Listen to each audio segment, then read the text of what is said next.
Okay, I need a safe place. I'm going to go back to the kitchen. Whether it's chocolate with your popcorn and your peanuts at the movies or just a chocolate cake, we all love a sweet treat. And for some, the language of love is food. Well, for most of us on the show, definitely. And chocolate speaks love in every language. So show some love by whipping up a chocolate cake with an ingredient you didn't expect that they're guaranteed to love. Michaela, you really have taken the blue pill or the red pill this morning. I don't know, whichever one takes you down the rabbit hole. Bit of psychosis happening. Yeah, because we are using mayonnaise. But also the tangy one. I know, but why and how? Okay, this feels a little bit crazy to me, but it's not the first time we've used mayo in a bake. What does it bring to the party? Mayonnaise is basically just a combination of eggs. Which you find in cake. Bit of vinegar. Which you find in cake, I suppose, an acid. Yes. Yeah?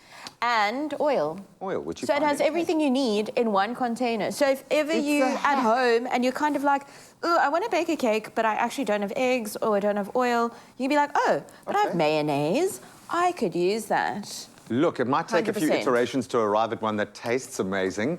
That's why we're going to make it easy for you. In chocolate. Well, this is the thing. Might disguise. I've learned to let go of any expectation in the kitchen because often what you think is going to be a flavour isn't a flavour profile, but in fact an activator. Yes. And in here, what I love about this is you've got 3 levels of intensity that you can play with as well. So you've got obviously the level of tanginess, and we love it tangy. I must say, I love a mayo that gives you a bit of, you want to know what you're eating, but some people like a more creamy, something that's a little bit less. But for this, we want the balance of the acidity and the egg. 100%. And the fat, so boom. We are doing it like this. Okay, so where we at? Mayo's gone in, quite a healthy dose. Oil? Quite a healthy dose of additional oil. Then we have some more eggs. Because we want a decadent chocolate. Yes. Come on. We have some strong brewed coffee. Yes. Because coffee enhances chocolate flavour. Yes, and just coffee is awesome generally. And a bit of vinegar. Okay, even more acidity. Okay, so I get that. So you're just echoing basically what is in that mayo already.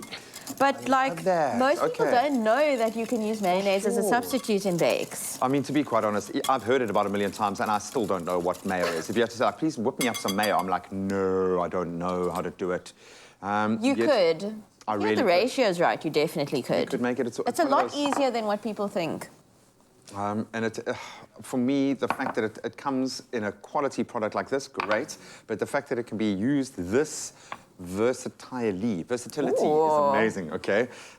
It's incredible. So now we've got the wet. Yes, and now we're mixing together the dry flour, our cocoa, baking powder, some salt, and we just want to get that together. Am I supposed to be warming up the milk? I did it earlier. Okay. But I hope it's still warm. So we have some cream going on there because you're making the ganache. Ooh, ganache. That's why you have some very well-chopped chocolate on your end. And then the milk needs to be hot enough to melt it. Yes. Yeah? But you don't want it to boil. So do it the other way around.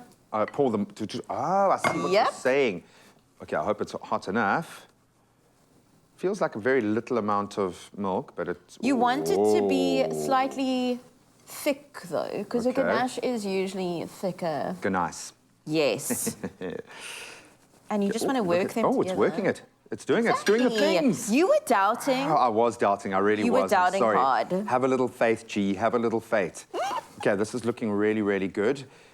And once it's melted, you want to put it over the bundt cake. But before we even get to that part, because Magic TV... I'm loving what is going on here.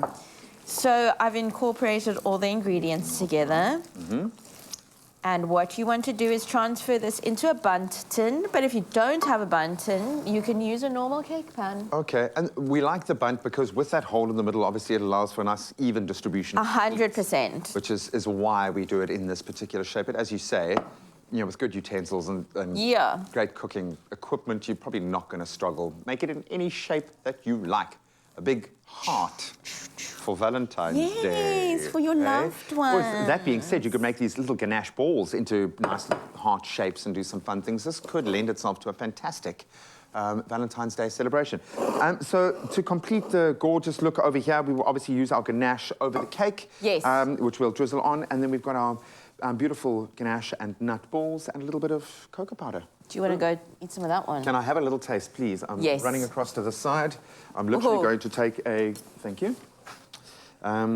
And we're going to get a cross-section. While I delve into this, of course, if you're wanting to duplicate this incredible recipe, look at that texture, please head over to expressoshow.com. Oh, goodness, it's lovely. It's rubbery. It's not rubbery, it's lovely. It's rubbery. No, absolutely, it's There lovely. is a classic mayonnaise that brings out the traditional French in 3 levels of tanginess. The mild classic, the medium classic, the strong classic. Tangy the way you love it. Made with love by Clover.